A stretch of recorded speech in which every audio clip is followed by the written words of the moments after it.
ආයිබෝන් සුබ දවසක් ඔයාලා හැමෝටම. අද රෙසිපි එක නම් ගොඩක් දෙනා දන්න බටර් කේක් රෙසිපි එකක්.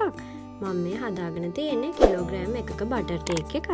හැමෝම වගේ බටර් කේක් එක හදාගන්න විදිහ දන්නවා වුණත් මං ඉතින් මගේ බර්ත්ඩේ එක වෙනුවෙන් හදාගත්ත බටර් කේක් එක හරිම ලේසියෙන් ගොඩක් රසට කේක් එක ස්පොන්ජ් වගේ තියෙන හරියටම හදාගත්ත විදිහ ඔයාලත් එක්ක මේ වගේ ෂෙයා කරගන්න හිතුවා. ඒ වගේම බර්ත්ඩේ එක වෙනුවෙන්ම හදපු නිසා කේක් එකට උඩින් තව ටිකක් ලස්සන වෙන්න, රස වැඩි වෙන්න, චොක්ලට් ගනාෂ් ටිකක් එහෙම දාලා, ස්ප්‍රින්කල්ස් ටිකක් එහෙම දාලා මේ විදිහට ලස්සනට හැඩ කරගත්තා. ගොඩක් දෙනාට කේක් හදනකොට තියෙන පොදු ගැටලු ටිකක් තමයි කේක් එක බේක් වෙනකොට කේක් එක මතු පිට ඉරිතැලීමක් ඇති වෙනවා.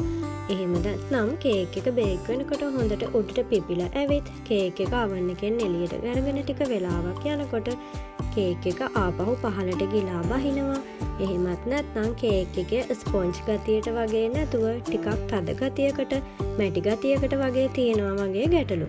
මේ හැම ගැටලුවකටම හේතු විසඳුම් අරගෙන මම තවත් වීඩියෝ එකක් අරගෙන එන්නම්.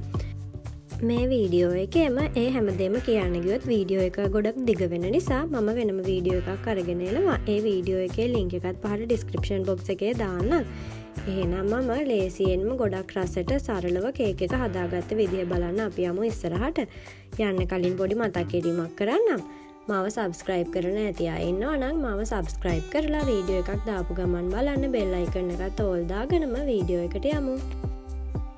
මගේ කේක් එක හදන්න මම අරගත්තා බටර් ග්‍රෑම් 250ක්, පාන් පිටි හෝ කේක් පිටි ග්‍රෑම් 250ක්, බිත්තර 5ක් සහ සීනි ග්‍රෑම් 250ක්. මම මේ සීනි වල ඇට ටිකක් ලොකුවට තිබුණ නිසා සීනි ටික බ්ලෙන්ඩර් කරලා තමයි මේ අරගෙන තියෙන්නේ. එතකොට සීනි බටරුයි බීට් කරගන්න ගොඩක් ලේසි. සීනි බ්ලෙන්ඩර් කරලා ගන්න එක අත්‍යවශ්‍ය නෑ. මම මේ සීනි ටිකයි බටර් ටිකයි ටක් ගාලා බීට් කරගන්න තමයි මේ විදිහට බ්ලෙන්ඩර් කරගත්තේ. තව මම අරගෙන තියෙනවා ෆ්‍රෙෂ් මිල්ක් කඳු කෝප්ප 4න් 3ක් විතර. ඒ වගේම වැනිලා ස්වල්පයක්. වැනිලා එකතු කරගන්න එක අත්‍යවශ්‍ය නෑ. තියෙනවා නම් එකතු කරගන්න. ඒ වගේම අපිට ඕනි වෙනවා බේකින් පවුඩර් තේ හැඳි 2ක් විතර. දැන් මම මේ ගත්ත පාන් පිටි ග්‍රෑම් 250ට බේකින් පවුඩර් තේ හැඳි 2ක් මේ විදිහට එකතු කරගන්නවා. ඊට පස්සේ පාන් පිටි ටිකයි බේකින් පවුඩර් ටිකයි මේ වගේ පෙනහෙරයකට දාලා හොඳට දෙපාරක් විතර හලා ගන්න. මේ විදිහට හලා ගන්න එක අනිවාර්යයෙන්ම කරන්න. ඔයාට පාන් පිටි වෙනුවට කේක් පිටි ගන්නත් පුළුවන් කේක් බඩු කඩවල් වලින් වගේ. පාන් පිටි ටිකයි බේකින් පවුඩර් ටිකයි හොඳට හලාගෙන පැත්තකින් තියාගන්නවා. ඊළඟට මම මුලින්ම බටර් ටිකයි සීනි ටිකයි බීට් කරගන්න තමයි හදන්නේ. මම මේ බටර් ටික අරගෙන තියෙන්නේ ෆ්‍රිජ් එකෙන් එළියට අරගෙන හොඳටම කූල් එක ගියාට පස්සේ. ඔයත් කේක් හදනකොට බටර් ගන්නකොට බටර් ටික කාමර උෂ්ණත්වයේ තියාගෙන ගන්න. ඒ කියන්නේ ෆ්‍රිජ් එකෙන් අයින් කරලා බටර් එකේ කූල් එක හොඳටම ගියාට පස්සේ ගන්න. එතකොට බටර් ටික බීට් කරගන්නත් ලේසියි අපිට.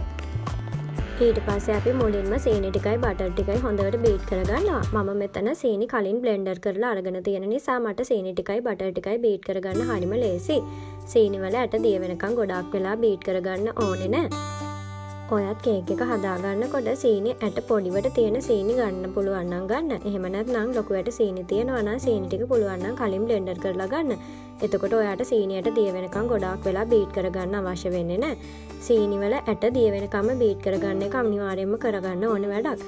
මම දැන් මෙතන සීනි ටික බ්ලෙන්ඩර් කරලා තියෙන නිසා මට ලොකු වෙලාවක් බීට් කරගන්න ඕනේ නැහැ. කේක් එක හදාගන්න මම බිත්තර 5ක් අරගෙන තියෙනවානේ. මේ බිත්තර 5 මම එක භාජනයකට දාලා හොඳට මික්ස් කරගන්නවා. ඔයා ගන්න බිත්තර ප්‍රමාණයෙන් ටිකක් ලොකුයි නම් බිත්තර 4ක් ගත්තත් ඇති. අපි බටර් සීනි පාන් පිටි මේ හැමදේම ග්‍රෑම් 250 ගන්නකොට කිලෝ එකේ කේක් එකක් සම්පූර්ණ වෙන්න බිත්තරත් ග්‍රෑම් 250ක් තියෙන්න ඕනේනේ. ඒක නිසා ඒ බරට හරියන්න ඔයා බිත්තර ටික පුළුවන් නම් කිරලා ග්‍රෑම් 250ක් තියෙනවා නම් බිත්තර 4ක් හෝ බිත්තර 5ක් ගන්න. මං ගත්ත බිත්තර ප්‍රමාණයෙන් ටිකක් කුඩා නිසා බිත්තර 5ක් අරගත්තා. දැන් මම මේ බිත්තර ටික හොඳට මික්ස් කරගෙන අපි සීනි ටිකයි බටර් ටිකයි මික්ස් කරගත්ත එකටම දාගන්නවා. මම මේ විදිහට බිත්තර 5ම එක භාජනයකට දාගෙන කහ මද ටිකයි සුදු මද ටිකයි ඔක්කොම හොඳට මික්ස් වෙන්න එකම භාජනයක තියලා කලවම් කරගෙන මේ බිත්තර 5ම මේ සීනි ටිකයි බටර් ටිකයි මිශ්‍ර කරගත්ත බෝල් එකටම දාලා ආයෙත් මේ විදිහට හොඳට බීට් කරගන්නවා. ඔයා මේ විදිහට බීට් කරනකොට නිතරම එකම පැත්තකට බීට් කරගන්නත් මතක තියාගන්න.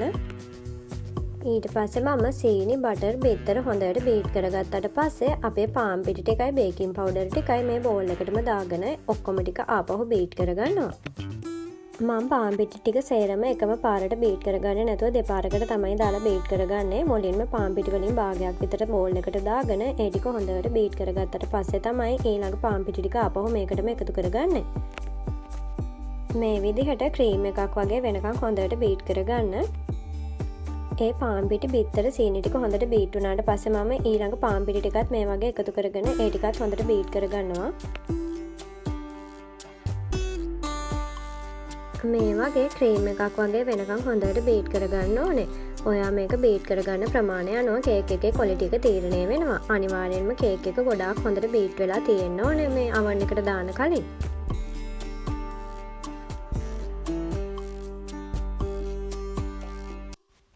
ඒ ටික සේරම හොඳට බීට් කරගත්තට පස්සේ මම මේ විදිහට ෆ්‍රෙෂ් මිල්ක් කඳු කෝප්ප 4න් 3ක් විතර මේකට එකතු කරගන්නවා. ඔයා මේ වෙලාවේදීම වැනිලාත් එකතු කරගන්න. ඊට පස්සේ ආපහු මම ෆ්‍රෙෂ් මිල්ක් ටික මේ කලින් ද්‍රව්‍ය ටිකත් එක්ක හොඳට මිශ්‍ර වෙන්න ආපහු බීට් කරගන්නවා. ෆ්‍රෙෂ් මිල්ක් එකතු කරගත්තට පස්සේ මේ කේක් බැටර් එකේ තද ගතිය ටිකක් අඩු වෙනවා. එතකොට තවත් බීට් කරගන්න ලේසි අපිට. ඔයා මේ වගේ ටික වෙලාවක් වැඩිපුර අරගෙන කේක් එකේ බැටර් එක හොඳට මේ වගේ බීට් කරගන්න.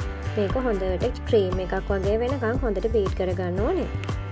මම මේ වගේ එකම අතකට තමයි බීට් කරගන්නේ. ඒ වගේම මේ කේක් බෝල් එකේ වටේට ගෑවිලා තියෙන ටිකත් ස්පැචුලා එකකින් හරි ආපහු මැදට දාගෙන ඒ ටිකත් හොඳට ආයි බීට් කරගන්න. මේ බලන්නකො ටික වෙලාවක් අරගෙන මේ බැටර් එක හොඳට බීට් කරගන්නකොට මේ වගේ හොඳට ක්‍රීම් ගතියකට එනවා. එතකන් ඔයා හොඳට බීට් කරගන්න. ඔයා කේක් එක බීට් කරලා ඉවර වෙන්න ලං වෙනකොට මතක ඇතුව oven එකත් ෆ්‍රී හීට් කරලා තියාගන්න විනාඩි 10ක් විතර. සෙල්සියස් අංශක 180ට විතර විනාඩි 10ක් වගේ oven එක ෆ්‍රී හීට් කරලා තියාගන්න කේක් එක දාන්න කලින්. මෙන්න මේ වගේ ගානකට එනකම් මම විනාඩි 15ක් විතර මේක හොඳට බීට් කරගත්තා.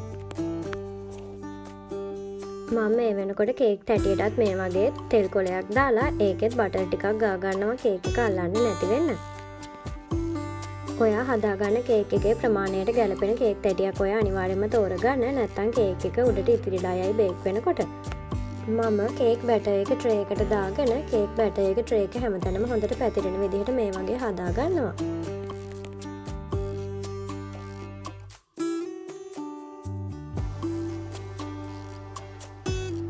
දැන් මම කේක් ට්‍රේ එක මේ වගේ චුට්ටක් තට්ටු කරගන්නවා. එයා බබල්ස් වගේ තියෙනවා නම් ඒවා නැති වෙන්න. කේක් එක දාන්න කලින් අනිවාර්යයෙන්ම oven එක විනාඩි 10ක් මේ වගේ හීට් කරලා තියාගන්න සෙල්සියස් අංශක 180ට. විනාඩි 10ක් oven එක හීට් වුණාට පස්සේ මම ආපහු සෙල්සියස් අංශක 180ට විනාඩි 45ක් oven එක හීට් වෙන්න දාලා කේක් එක හිමීට oven එකෙන් තියාගන්නවා.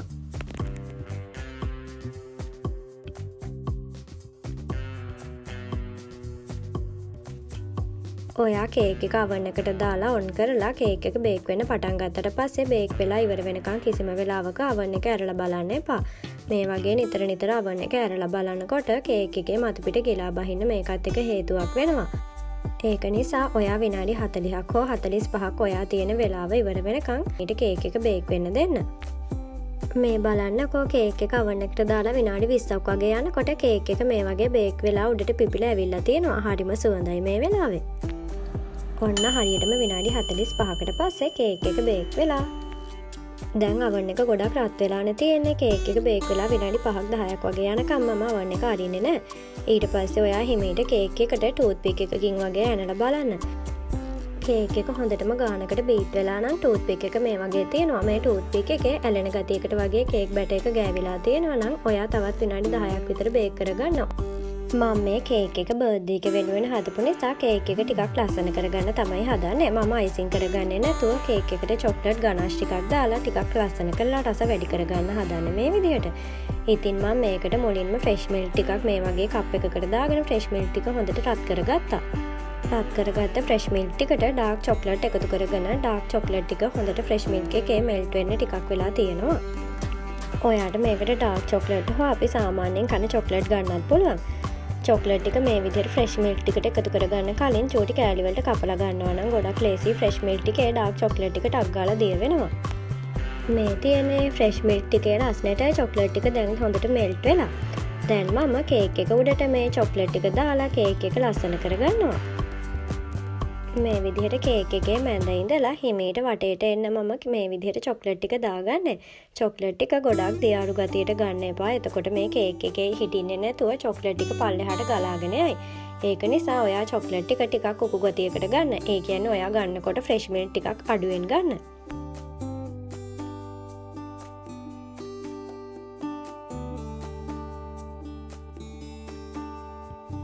මේ විදිහට කේක් එකේ වටේට චොක්ලට් හැම තැනම ගාගන්නේ නැතුව මේ වගේ චූටි තීරු කේක් එකේ උඩ ඉඳන් පහළට ගලාගෙන යන විදිහට තමයි මම මේ චොක්ලට් ටික දාගත්තේ.